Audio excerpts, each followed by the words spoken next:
Peace, reflection, peace. Rise and bass awakening. Right out here to discuss something educational and enlightenment. Something about mental illness, alright? Don't mind me. Right now I'm smoking a blunt, cause it's all about enlightenment, you feel me? Gotta get high to get some enlightenment. So, stage name Andro, alright? Nice to kindly introduce to everybody worldwide. Now I just wanna get, how I fucking ironic with the symbols. Now, I wanna get straight to the point, alright? There's gonna be a lot of symbolic moments and a lot of breakdowns. But I'm gonna try to get to the chase little by little bit, alright? I'll try not to talk too much as I go.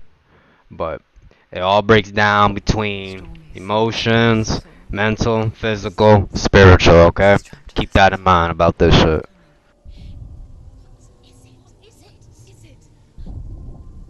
They say dreams are visions of our memories, thoughts, and fears, as seen by our inner eye.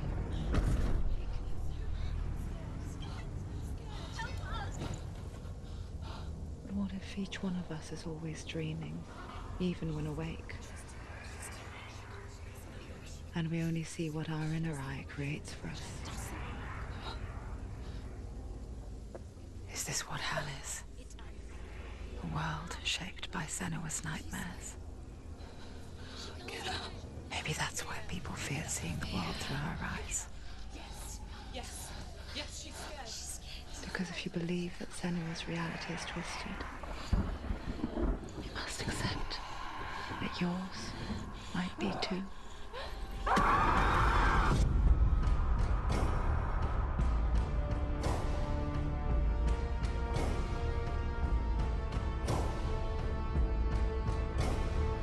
Hellblade: Senua's Sacrifice is a video game about Senua, a Celtic warrior on a vision quest into Viking territory. But what sets our hero Senua apart is that she suffers from severe psychotic mental illness. He knows she's getting closer. He can feel her coming closer. She's getting closer. They're watching. The original idea for Hellblade was to create a classic hero's journey, a journey of suffering, but one where the fantasy world is not another planet or alternate universe, but a world that is constructed in Senua's mind. But to do so would mean putting psychotic mental illness at the center of the experience, a subject that is still considered taboo, and a challenge that was both terrifying and exciting in equal measure. In Hellblade, the starting point was a newly discovered Celtic goddess called Senua in Ashwell, Hertfordshire. When first discovered, her name was thought to be Senua, a name which I liked and kept. I wondered if Senua might have been a Celtic warrior like Boudica who stood up to the Romans. While the Romans had conquered all of Europe, there was a group of Celts up in the furthest reaches of the Roman Empire that could not be conquered, the Picts. And so the Romans built a wall, called Hadrian's Wall, that spans across Britain from sea to sea to keep the Pictish barbarians at bay. The Picts were known for their war paint, painted on with woad, and their matted hair clumped with lime. And so Senua would be a barbarian Pict in this image. What's your name? Senua. I haven't seen you before. I don't live home much.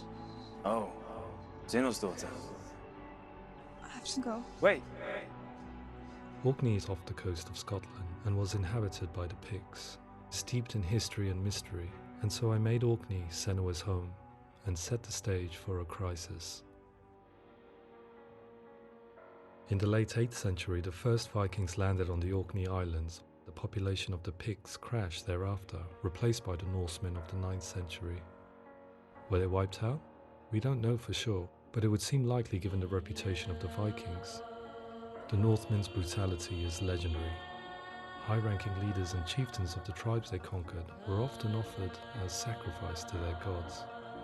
The most brutal of these sacrifices was known as the Blood Eagle. I imagine Senua as a young female warrior who returns home from exile to find her partner, Dillion, brutally sacrificed to a Norse god by these hellish warriors from a faraway land. I imagine the horror of this moment and how it would have dragged her deep into mental torment.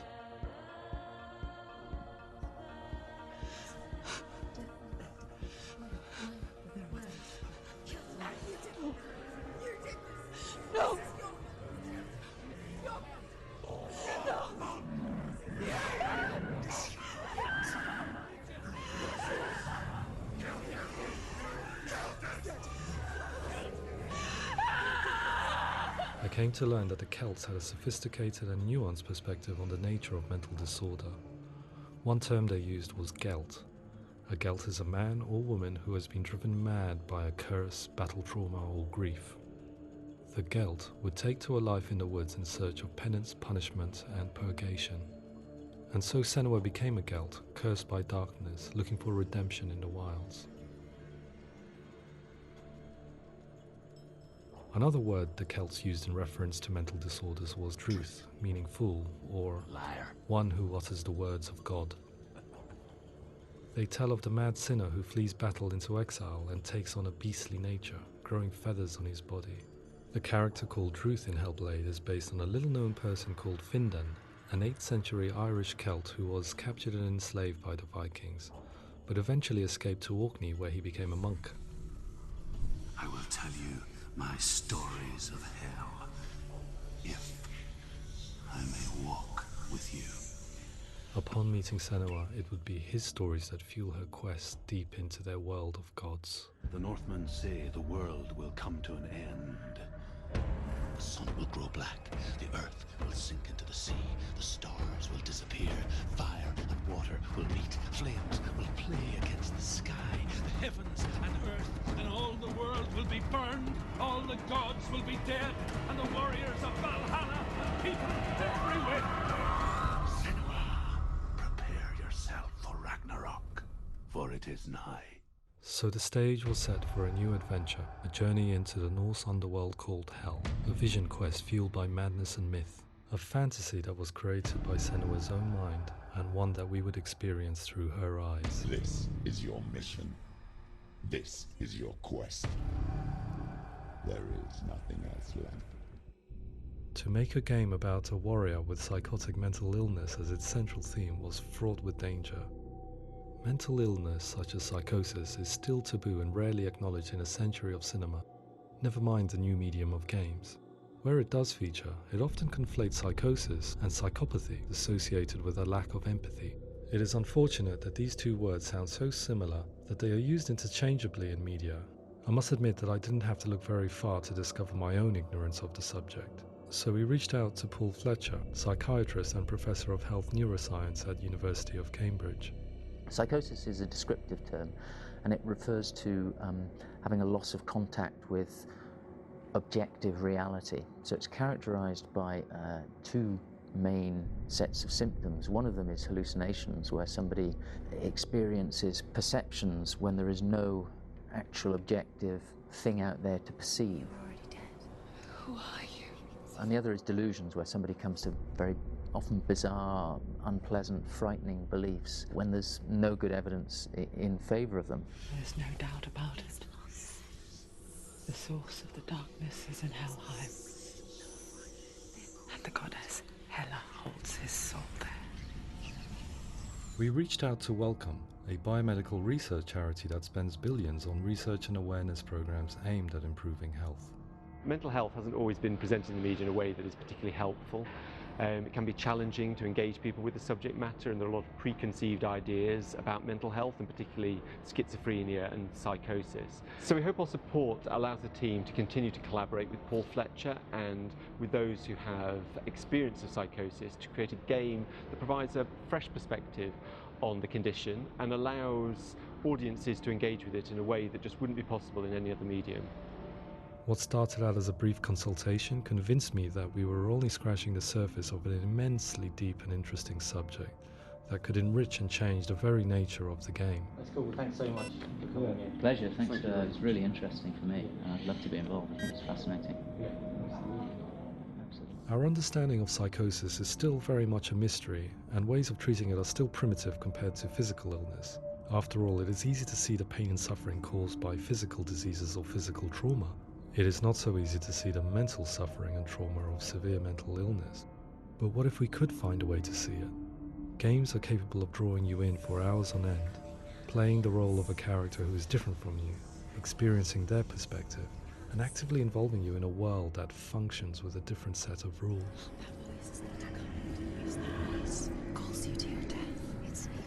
If we were to represent Senua's psychosis, we would have to simulate voice hearing, a common attribute. But how can we simulate something we have no first-hand experience of? Professor Charles Fernyhough, a leading expert in voice hearing from Durham University, offered his help.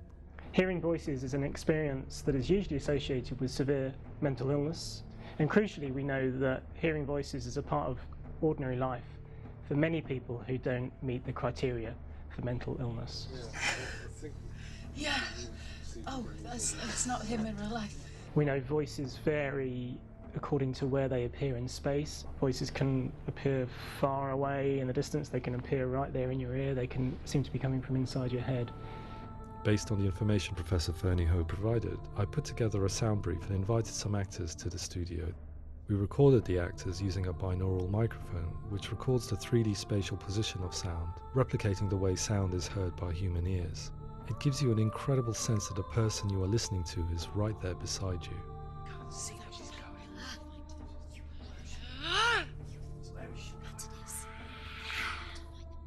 Rachel Waddingham from the Voice Collective came to our studio with 2 young voice hearers to speak to our team. We talked at length about their experiences and they listened to our tests, giving us feedback on how we could improve on it. Everyone hates her. She's cursed. It's very hard to represent what this experience is like, partly because it's such a personal, intense, emotional experience. It's testament to how Ninja Theory have been listening to what the researchers are saying, but also, crucially, listening to the experts by experience. What they've come up with is so compelling. It's by far the best representation I've heard of what these experiences are like.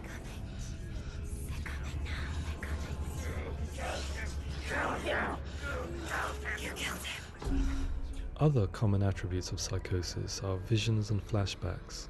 We met with Recovery College East, who work with and care for people recovering from severe mental disorders. A group of service users gave us their first-hand account of what they experience. Sometimes when the visions or what we're seeing is too much, it becomes more difficult until eventually we perhaps don't see anything. The people we spoke to, the stories they told, were fascinating, harrowing and mind-boggling. The reality of what people experienced was vivid, far exceeding what I could possibly have imagined. We went away itching to represent some of these visions and flashbacks in the game. As we all know, my heart is so, love is so far away. Don't you know how I wanna feel deeper? I could never know how you grow, all these days are killing me. Now I see deep in me insanity does unfold. I just wanna feel deeper, deeper. I just wanna feel deeper, deeper.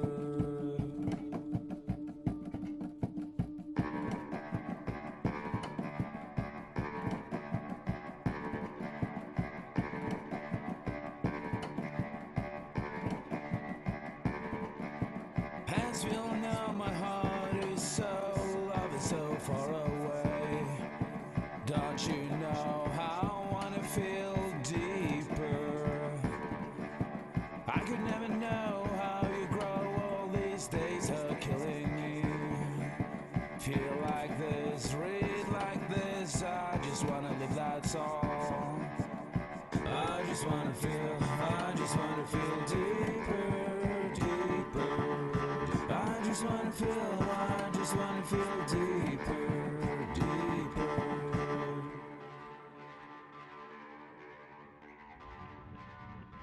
To refine our work, we continue to hold meetings with Recovery College East over the course of a year and a half, showing them what we had achieved so far and refining the in-game representations based on their feedback. With their help, flashbacks, visions and changes in perception were woven into the story and gameplay of Senua. The students that are involved in this project are incredibly excited about being involved. They have described the experience as being important because it values their lived experience and shows that despite what we have been through, all of that experience becomes valid, that actually it's something that we should all be talking about. The experiences described range from beautiful to frightening beyond comprehension. I heard of a girl who has to live with an angry voice screaming at her, slamming on her doors and walls 24 hours a day. I met someone who would often see hanging corpses in a room, so real that she would sometimes try to rescue them. The panic and fear that comes with such visions is entirely understandable, and it can be a living horror for some. Worthless, weak, pathetic. Go on, feel sorry for yourself, because there's no one left to do that for you. I was urged by one fellow that we should not shy away from showing this horror, and so I was perpetually torn in making Hellblade. Had we gone too far with our representations, or not far enough? Broken and lost. Just like your soul. Come on.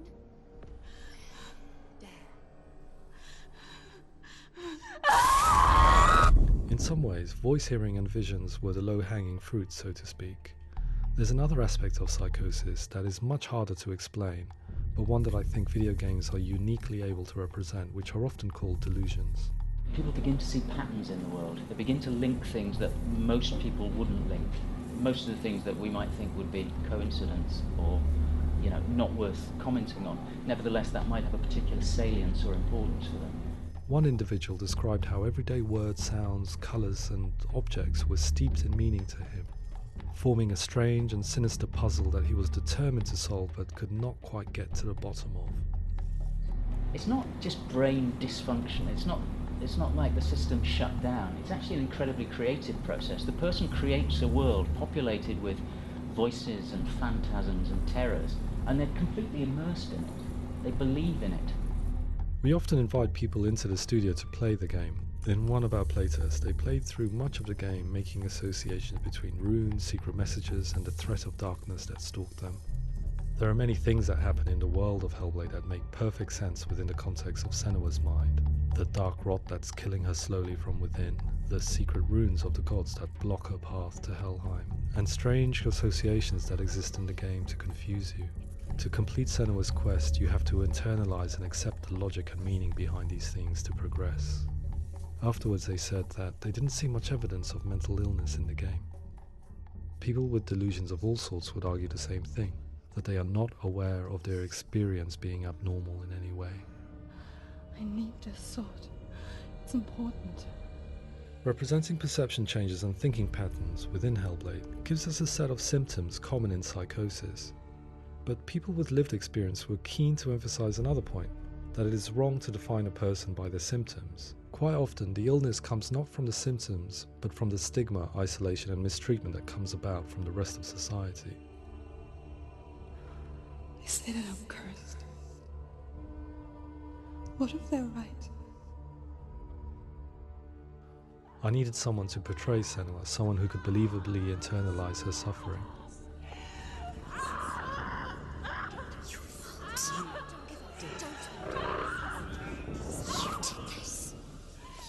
Melina Jurgens, our video editor, had been a stand-in for Senua over a few months while we perfected our motion capture techniques. Without realizing it, she had already auditioned for the role, and I knew her well enough to know that I didn't have to teach her to act, but to relive her own internal pain. As often is the case, those who have suffered mental anguish are never far from us.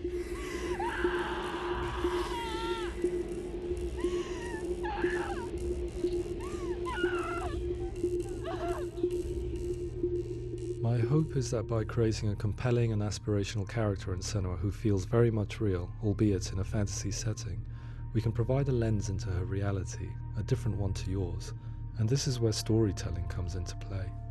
I imagined her life based on common threads in real people's lives. She was always prone to psychosis as a child. Her mother Galina also heard voices and had visions, so perhaps there was a genetic aspect. Or perhaps it was cultural, as she lived within a world without science, of gods and superstition, as exemplified by her druid father Zimbal. Psychosis developed in her late teens to early 20s and was exasperated by stigma and isolation at the hands of the clansmen and her father. This darkness. It's spreading.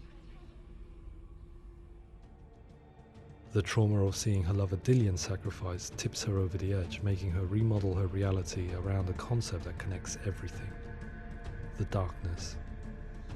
So the question, is what Senua experiences real?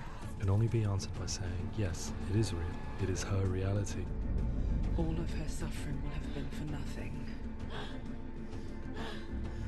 It's just a matter of time.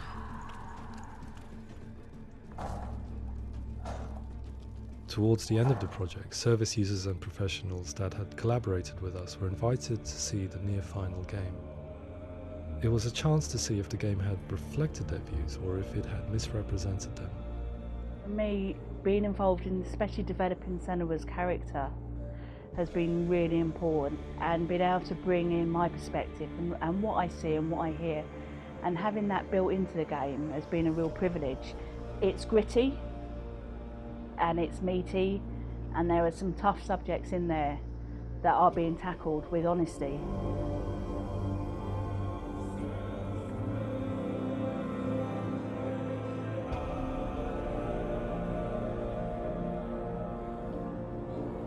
I was blown away by it today, absolutely blown away. It was just fantastic to get the opportunity to use our lived experience in a very creative way. There's nothing tokenistic about the work we've put in. It feels like we've been listened to, things have been taken on board, and I think there was a lot of realism in the game itself, and it feels very authentic.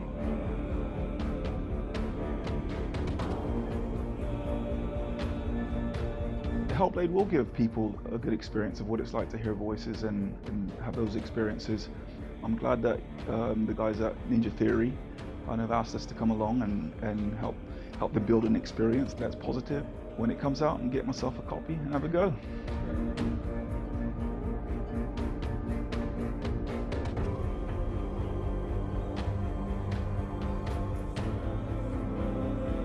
I think all the way through I was really inspired by how the conversations have translated into the game in a way that I think I didn't imagine was possible. So wonderful, really wonderful.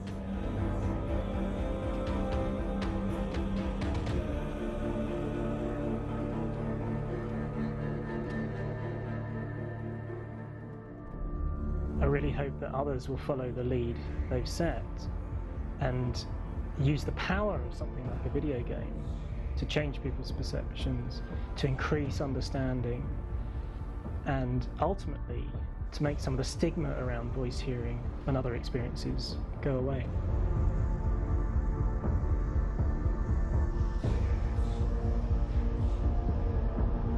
For me, it was really exciting to see something that I explore scientifically being represented so beautifully in a character who's trying to penetrate the mysteries of the environment in which they've been placed, with all of this strange uncertainty and noise and conflicting information that they're getting. I'm very excited by this way of trying to represent mental illness, because I think it actually might be offering us insights that we wouldn't get from pure scientific explorations, and actually giving us quite an empathic view of what it might be like.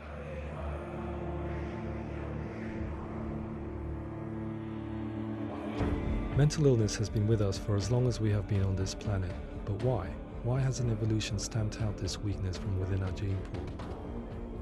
I often pondered this question until I realized that the question had an inbuilt flaw. It assumes that being and thinking differently is a weakness. The only reason we have computers, spacecraft, medicine, poetry, art, and yes, even video games is because individuals are able to simulate new abstract realities in their minds and share them with the rest of us. We need people to be willing to see differently in order for us to progress and survive as society. And we need to be open to these new ways of seeing. And it is this spirit that motivated me to create Senua's story and share it with you.